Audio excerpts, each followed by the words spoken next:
Au Mali, Human Rights Watch demande l'ouverture d'une enquête sur une frappe de l'armée française. L'opération avait coûté la vie à une vingtaine de civils. Les soldats français soutiennent que la cible était les djihadistes. Un référendum sur la constitution de la Libye sera organisé en décembre 2021. C'est ce qu'ont convenu les participants au dialogue politique interlibyen réunis en Égypte. Le pays est déchiré par 10 années de guerre civile. Et puis en Afrique, la deuxième vague de l'épidémie du Covid-19 est plus meurtrière. C'est l'une des conclusions du Centre de contrôle et de prévention des maladies sur le continent. Précision à suivre.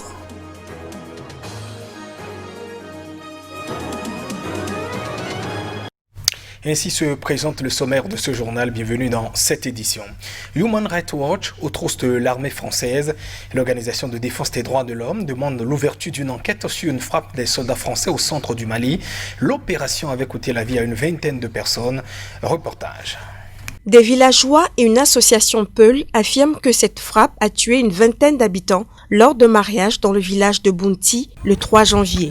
Les autorités françaises et maliennes martèlent que les avions de chasse français ont visé et éliminé des dizaines de djihadistes et qu'il n'y avait ni mariage, ni femmes, ni enfants. Les graves allégations selon lesquelles des civils auraient été tués dans des frappes aériennes doivent faire l'objet d'une enquête rapide afin de déterminer la légalité des frappes au regard des lois de la guerre, a déclaré un chercheur à Human Rights Watch, cité dans un communiqué. L'ONG précise s'être entretenue avec 3 habitants de Bounti qui ont chacun indiqué qu'un mariage avait eu lieu. La Fédération internationale pour les droits humains et l'Association malienne des droits de l'homme ont déjà demandé l'ouverture d'une enquête indépendante. La mission de l'ONU au Mali a déjà ouvert une enquête. Cette frappe a eu lieu dans le cadre d'une opération anti-djihadiste menée depuis début janvier dans le centre du Mali par la France, l'armée malienne et la force conjointe de l'organisation régionale G5 Sahel.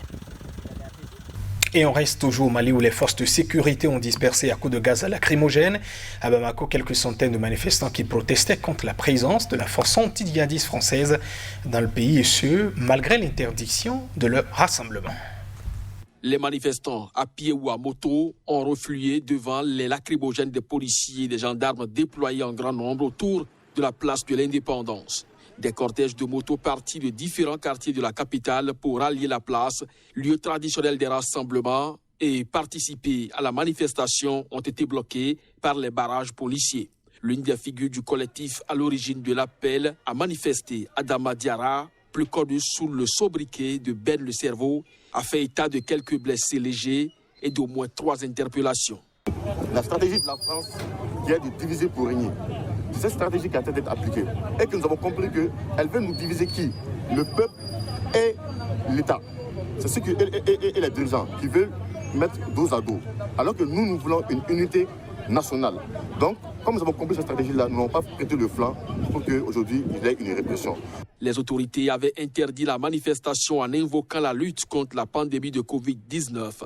La France, engagée militairement depuis 2013 au Mali, y déploie ainsi qu'au Sahel 5100 soldats dans la force anti-djihadiste Barkhane.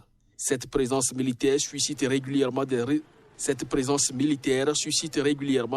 des expressions d'animosité sur les réseaux sociaux, dans la bouche de certaines personnalités et lors de manifestations épisodiques à Bamako. Plusieurs animateurs de la manifestation programmée ce mercredi sont membres du Conseil national de transition, organe législatif de la période transitoire ouverte après le coup d'État militaire du 18 août 2020 et censé ramener des civils élus au pouvoir au bout de 18 mois.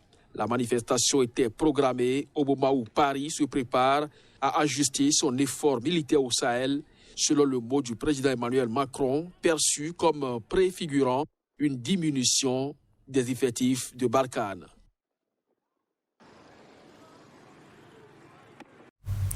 La mission des Nations Unies en Centrafrique, MINUSCA, a dénoncé une tentative d'asphyxie de la capitale Bangui par une coalition armée qui cherche donc à renverser le président Faustin Archange Touadéra.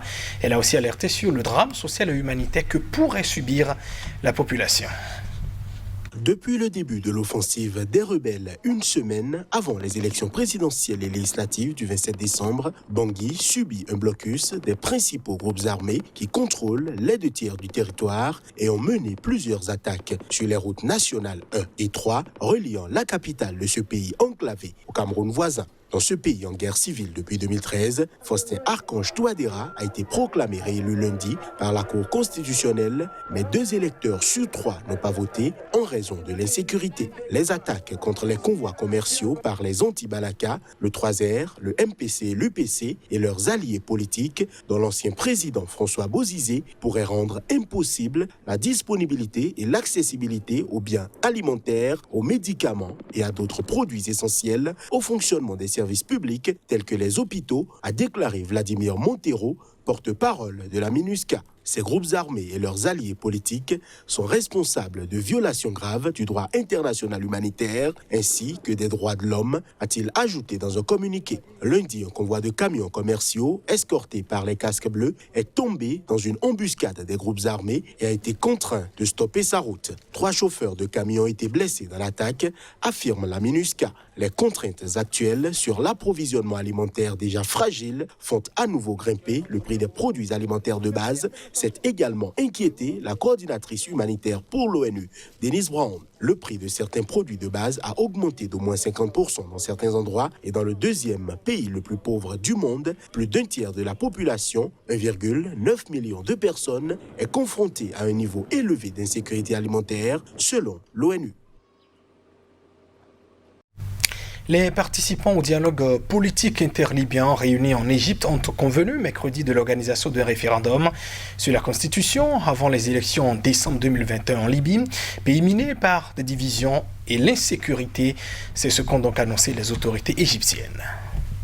Le dialogue politique interlibyen en Égypte a abouti à un accord sur la tenue d'un référendum sur le projet de constitution en vue des élections libyennes prévues le 24 décembre 2021, s'est réjoui le ministère des Affaires étrangères dans un communiqué. De nouveaux pourparlers interlibyens se tiendront en Égypte en février en vue de fixer la feuille de route pour le référendum et les élections, a ajouté le communiqué. Les pourparlers de Hurghada devaient décider sur quelle base légale seront organisées les futures élections parlementaires et présidentielles. Mi-novembre, des élus libyens ont appelé à l'approbation d'une constitution préalablement à la tenue d'élections, sans remettre en cause la date du scrutin du 24 décembre fixée sous l'impulsion de l'ONU. La Libye, divisée entre 2 autorités rivales, est dotée actuellement d'une constitution provisoire datant de 2011 et d'un projet de loi fondamentale dont certains articles sont controversés et qui n'a pas été adopté. Après l'échec de l'offensive lancée par le maréchal Haftar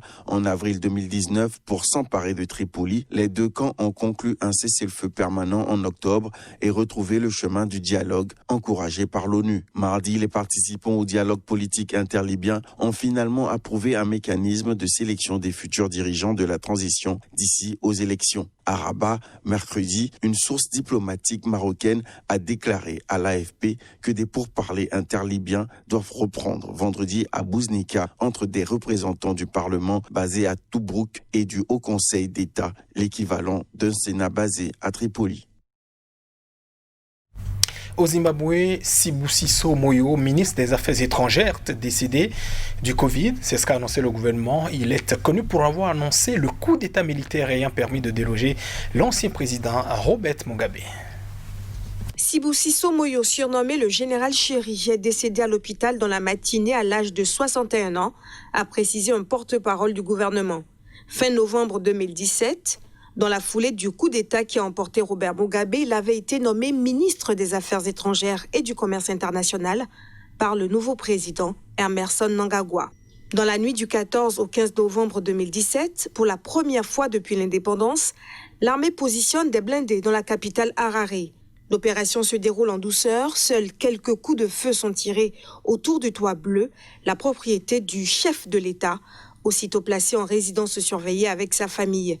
À l'aube, Sibusiso Moyo, porte-parole de l'état-major, s'invite à la télévision nationale pour assurer qu'il ne s'agit pas d'un coup d'État, mais juste d'une opération contre les criminels de l'entourage du président, en l'occurrence les partisans de son épouse Grace Mugabe, qui entend lui succéder.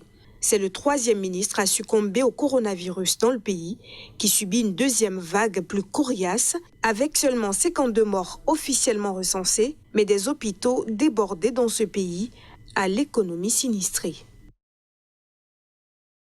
Et on parle toujours du coronavirus où en Afrique, la deuxième vague de l'épidémie se révèle plus meurtrière. Le taux de mortalité dépasse désormais la moyenne mondiale. C'est ce qu'a donc indiqué ce jeudi le Centre de contrôle et de prévention des maladies sur le continent. Le taux de mortalité du nouveau coronavirus en Afrique s'établit désormais à 2,5% des cas recensés, au-dessus de la moyenne mondiale de 2,2%. C'est ce qu'a expliqué le directeur de cette agence spécialisée de l'Union africaine lors d'une conférence de presse. Le nombre de cas sur le continent a augmenté de 14% par semaine lors du mois dernier. Depuis le début de la pandémie, l'Afrique reste l'un des continents les moins touchés, avec 3,3 millions de cas de Covid-19 et presque 82 000 morts selon l'organisme. Mais l'augmentation du taux de mortalité marque une rupture avec la première vague, lors de laquelle il était resté en dessous de la moyenne mondiale, a rappelé le conférencier. Nous sommes en train d'assister à un retournement, a-t-il ajouté. À l'heure actuelle, 21 pays africains enregistrent des taux de mortalité supérieurs à la moyenne mondiale de 2,2%. Entre autres exemples donnés par l'agence, le Soudan, l'Égypte, le Libéria et la République arabe sahraoui démocratique. La dynamique de l'épidémie dépasse la capacité des infirmières et des médecins à prendre en charge les patients. Ceux-ci ne bénéficient pas de l'attention et des soins nécessaires. L'Union africaine a annoncé la semaine dernière avoir commandé 270 millions de vaccins pour le continent, en plus de ceux prévus via le dispositif COVAX, une initiative de l'Organisation mondiale de la santé et de partenaires privés pour un accès équitable aux vaccins. L'administration de Joe Biden a dévoilé ce jeudi une feuille de route détaillée et centrée sur l'expertise scientifique pour lutter contre le Covid-19. Vaccination et dépistage seront accentués au moment où la pandémie entre dans sa phase la plus meurtrière selon le nouveau président américain. Le nouveau président des États-Unis va immédiatement signer, selon des responsables, 10 décrets et autres directives pour lancer cette stratégie nationale contre le Covid-19 qui manquait cruellement sous son prédécesseur Donald Trump, de l'avis de nombreux experts. Le plan comporte plusieurs objectifs comme restaurer la confiance de la population américaine, accélérer la campagne de vaccination et freiner la contagion grâce au port du masque et au dépistage. Il entend aussi accroître l'aide d'urgence et faire appel à une législation d'urgence pour augmenter la production industrielle, en plus de rouvrir écoles et commerces en toute sécurité, protéger les plus vulnérables et lutter contre les disparités raciales, ainsi que rétablir le leadership américain dans le monde en étant préparé à toute future pandémie. L'administration Biden veut demander 1 900 milliards de fonds au Congrès qui inclut 20 milliards pour les vaccins et 50 milliards pour les tests. La nouvelle administration américaine, prenant le contre-pied du président sortant Donald Trump, a fait son grand retour à l'OMS, l'assurant de son soutien et saluant son rôle de chef de file dans la lutte contre la pandémie. Confronté au défi de cette crise sanitaire, Joe Biden a signé un décret dès sa prise de fonction, rendant le port du masque et la distanciation physique obligatoire pour les fonctionnaires travaillant au sein des bâtiments fédéraux.